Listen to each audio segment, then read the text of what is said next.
Next है chemical reaction. सो alcohol के case में अगर हम लोग केमिकल रिएक्शन देखेंगे तो अल्कोहल मीन्स ऑक्सीजन भी प्रेजेंट है और CH3 भी प्रेजेंट है। तो अल्कोहल दोनों की तरह काम करेगा, जैसे न्यूक्लियोफाइल की तरह भी काम करेगा और इट एक्ट्स एज इलेक्ट्रोफाइल। अगर ये न्यूक्लियोफाइल की तरह काम करेगा तो यहाँ पे H और O के बीच जो बॉन्ड है ये टूटेगा।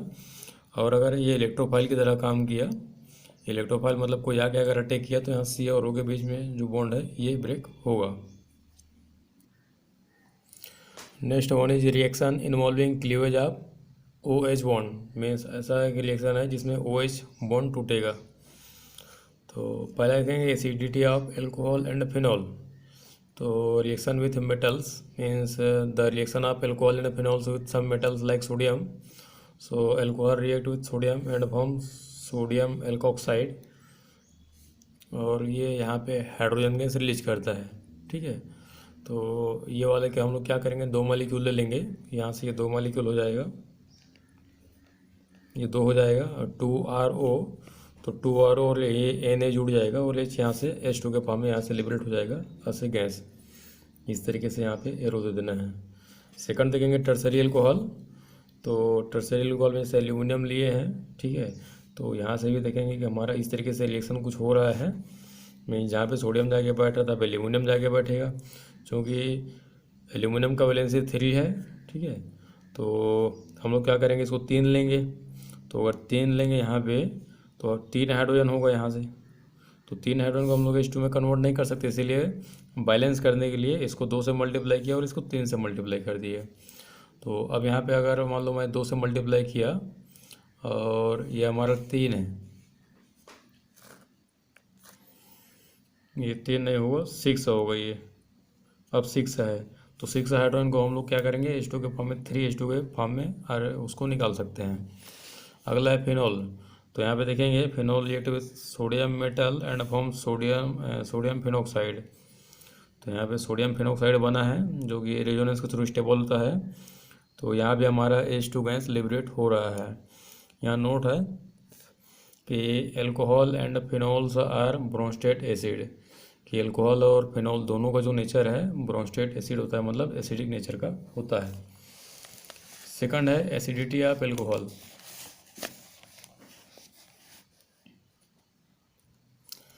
एसिडिटी ऑफ एल्कोहल का मीनिंग देखेंगे यहाँ पे कि the order of acidity of alcohol is primary greater than secondary greater than tertiary, कि हमारे जो प्राइमरी एल्कोहल है लाइक मेथेनॉल एथेनॉल, इसका जो एसिडिटी होगा सबसे ज़्यादा होगा, उससे कम सेकेंडरी का होगा like isopropyl alcohol, isobutyl alcohol ये सब, और टर्सरी का फाइनली देखेंगे सबसे कम एसिडिक होगा।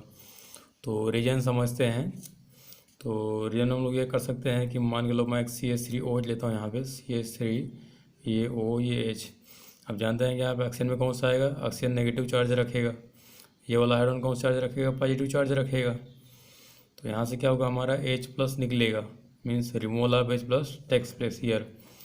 तो जैसे ही H निकलेगा H+ के फॉर्म में तो हम लोग बोलेंगे कि given compound is acidic in nature. अब यहाँ पे हमारा जो CH3 है ये +I इफेक्ट शो करेगा, +I मतलब इलेक्ट्रॉन डोनेट करेगा। अब ये यहाँ से इलेक्ट्रॉन डोनेट करेगा तो ये कहाँ पे जाएगा, ऑक्सीजन के पास जाएगा। तो ऑक्सीजन पहले से नेगेटिव चार्ज रखा है और कोई किसी से और अगर इलेक्ट्रॉन लेता है तो इस चार्ज का साइज क्या होगा, बढ़ जाएगा। मैं समझेंगे कि ऑक्सीजन में करंट का जो अमाउंट है बढ़ गया, बहुत ज़्यादा करंट हो गया। अब बहुत ज़्यादा करंट अगर हुआ तो वहाँ पे लोग क्या होते हैं, इजीली चिपक जाते हैं। ठीक है, तो हाइड्रोजन क्या है, इजीली चिपक जा रहा है, उसमें निकल ही नहीं पा रहे हैं। अगर इस चार्ज को मैं छोटा कर दूं तो हाइड्रोजन निकल जाएगा। तो यहाँ पे due to the +I effect of CH3 it increases the size of negative charge on oxygen atom and removal of hydrogen will be difficult, कि वहाँ पे जो हाइड्रोजन का रिमूवल होगा वो डिफ़िकल्ट हो जाएगा, नहीं निकल पाएगा। ठीक है, तो यहाँ प्राइमरी में देखेंगे कि एल्किल यहाँ भी है, यहाँ भी एल्किल है, यहाँ भी एल्किल है, लेकिन यहाँ पे एल्किल एक ही है, यहाँ पे 2 एल्किल है 1 2, यहाँ पे 3 एल्किल है 1 2 3। तो एक जने दे रहे हैं, ये वाला का नेगेटिव चार्ज का जो साइज है ये तो बढ़ेगा, यहाँ पे 2 जने दे रहे हैं तो इसके कंपेयर में इसका जो नेगेटिव चार्ज का साइज है ये यहाँ पे ज़्यादा बढ़ जाएगा। अगर एक वाले में इतना हुआ तो दो वाले में क्या पता ऐसे हो जाए, तीन वाले में क्या पता ऐसे हो जाए। तो सबसे ज़्यादा डिफ़िकल्ट कहाँ होगा एच प्लस का निकलना, यहाँ से टर्सरी से। इसलिए इसका जो एसिडिटी है सबसे कम है, उससे ज़्यादा सेकेंडरी का है, क्योंकि दो ही जने देने वाले हैं तो चार्ज तो बढ़ेगा लेकिन उतना भी ज़्यादा नहीं बढ़ पाएगा जैसे टर्सरी में बढ़ रहा था। और सबसे ज़्यादा होगा यहाँ प्राइमरी का। तो रीजन वही है प्लस आई इफेक्ट। नोट है लिखा है यहाँ पे कि alcohols are weaker acid than water, कि एल्कोहल जो होता है वीक एसिडिक होता है वाटर के कंपेयर में। अब यहाँ पे देखेंगे लिखा हुआ है alcohol acts as Bronsted base. Bronsted base means alcohol में अगर न्यूक्लियोफाइल की तरह काम करेगा, मीन्स अगर ये वाला आर ओ और ये एच लेते हैं तो जैसे मैं एच प्लस दूंगा ये क्या करेगा, इस पर अटैक करेगा और ओ एच टू प्लस में कन्वर्ट हो जाता है इस तरीके से। तो हम लोग क्या करेंगे कि एल्कोहल जो है हमारा एच प्लस लेने का भी टेंडेंसी रखता है, इसलिए इसका जो नेचर होगा ब्रोंस्टेड बेस भी होगा। अगला है एसिडिटी ऑफ फिनॉल। तो एसिडिटी ऑफ फिनॉल में देखेंगे कि यहाँ पर जो हमारा फिनॉल में बेंजीन रिंग है, ये बेंजीन रिंग हमारा ये वाला जो रिंग है माइनस आई इफेक्ट शो करेगा। तो सेम वैसे ही करेंगे जैसे पहले किए थे, यहाँ नेगेटिव चार्ज यहाँ पॉजिटिव चार्ज। तो अगर इस ऑक्सीजन एटम को इलेक्ट्रॉन और देते हैं, मीन्स कोई भी ग्रुप अगर इस ऑक्सीजन को इलेक्ट्रॉन देगा तो ये साइज क्या हो जाएगा, बढ़ जाएगा। और अगर इलेक्ट्रॉन उससे निकालेगा मतलब विड्रॉ करेगा, ठीक है, विथड्रॉइंग ग्रुप अगर लगा देंगे यहाँ पे तो ये साइज क्या है धीरे धीरे छोटा हो जाएगा। तो यहाँ पर ये जो हमारा बेंजीन रिंग है, ठीक है, तो बेंजीन रिंग हमारा माइनस आई इफेक्ट शो करेगा। माइनस आई मतलब विथड्रॉइंग ऑफ इलेक्ट्रॉन। तो ये सिग्मा बॉन्ड है, सिग्मा बॉन्ड में ही हमारा इंडक्टिव इफेक्ट काम करता है। तो इस ऑक्सीजन से इस लोन पर इलेक्ट्रॉन को भी ये खींचेगा, ठीक है, मतलब इलेक्ट्रॉन को ये खींचेगा रिंग। तो ये जो साइज जितना था अब क्या हो जाएगा, ये छोटा हो जाएगा। अगर ये साइज छोटा हुआ तो अब क्या हुआ, छोटा हो गया मतलब करंट कम है। अब यहाँ पे अगर करंट कम हो तो एच प्लस का निकलना ईजी हो जाएगा। तो इसीलिए बोला जाता है कि phenol are more acidic than alcohol, कि फिनॉल का जो एसिडिटी है एल्कोहल से ज़्यादा होता है। यहाँ पे एल्कोहल में देखेंगे कि CH3 इलेक्ट्रॉन दिया, ये चार्ज इसका थोड़ा बढ़ गया। अब चार्ज बढ़ गया मतलब एच प्लस का निकलना मुश्किल हो गया। तो यहाँ पे एसिडिटी का अगर आर्डर देखेंगे तो इस तरीके से इसका आर्डर होने वाला है। देखेंगे यहाँ पे कुछ एक्सप्लेनेशन लिखा हुआ है। इन phenol the benzene ring show minus I effect, कि हमारा जो बेंजीन रिंग है ये माइनस आई इफेक्ट शो करता है। And attract electron from oxygen atom, यहाँ पर जो OH है यहाँ इस ऑक्सीजन के इलेक्ट्रॉन को ये खींचता है OH and make easily removal of proton. और ये जैसे इलेक्ट्रॉन खींचेगा चार्ज कम हो जाएगा तो H प्लस का निकलना क्या हो जाएगा, ईजी हो जाएगा।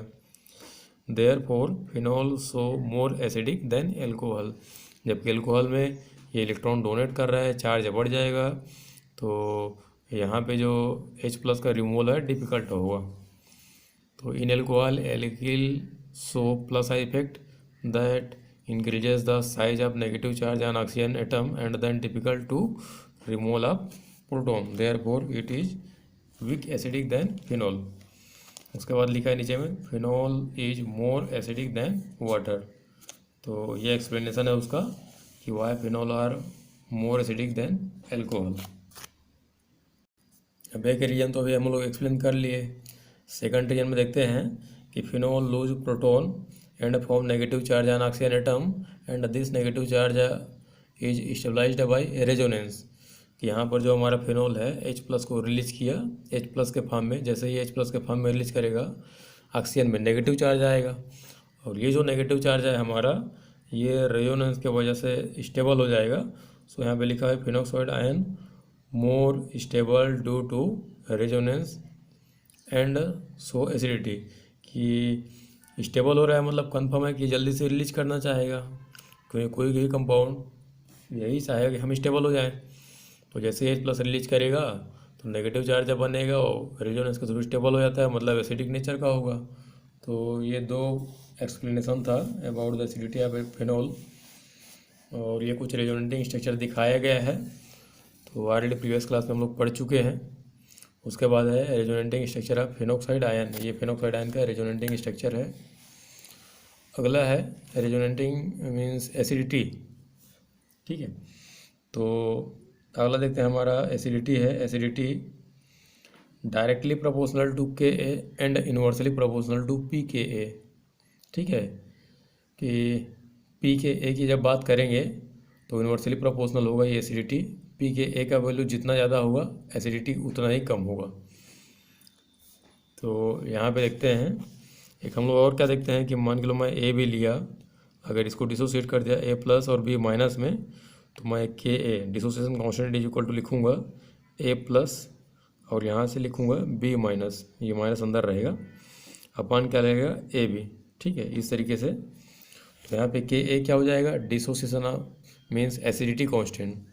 ठीक है, एसिड के लिए डिसोसिएशन कांस्टेंट है ये। तो जितना ज़्यादा डिसोसिएट होगा, हम लोग स्ट्रॉन्ग इलेक्ट्रोलाइट और वीक इलेक्ट्रोलाइट में पढ़ चुके हैं, means electrolyte which can completely dissolve in water, कि वो पूरी तरह से टूट जाता है वाटर में, तब उसको बोलते हैं हम लोग स्ट्रॉन्ग इलेक्ट्रोलाइट। तो स्ट्रॉन्ग एसिड क्या है, जो कम्प्लीटली डिसॉल्व होता है, जो कम्प्लीटली H+ डोनेट करता है। तो यहाँ पे क्या होगा, अगर ऊपर वाले का वैल्यू मैं बढ़ा दूंगा तो के ए का वैल्यू बढ़ जाएगा। तो इसीलिए बोला गया है कि acidity directly proportional to K A and inversely proportional to P K A. अब यहाँ पे देखेंगे कुछ वैल्यू गिवन है, यहाँ पी एच वैल्यू दिया है पी के ए 7.2, 7.1 और ये 8.3। तो अब यहाँ पे देखेंगे कि एसिडिटी तीनों में सबसे ज़्यादा किसका होगा। ठीक है, तो यहाँ पे देखेंगे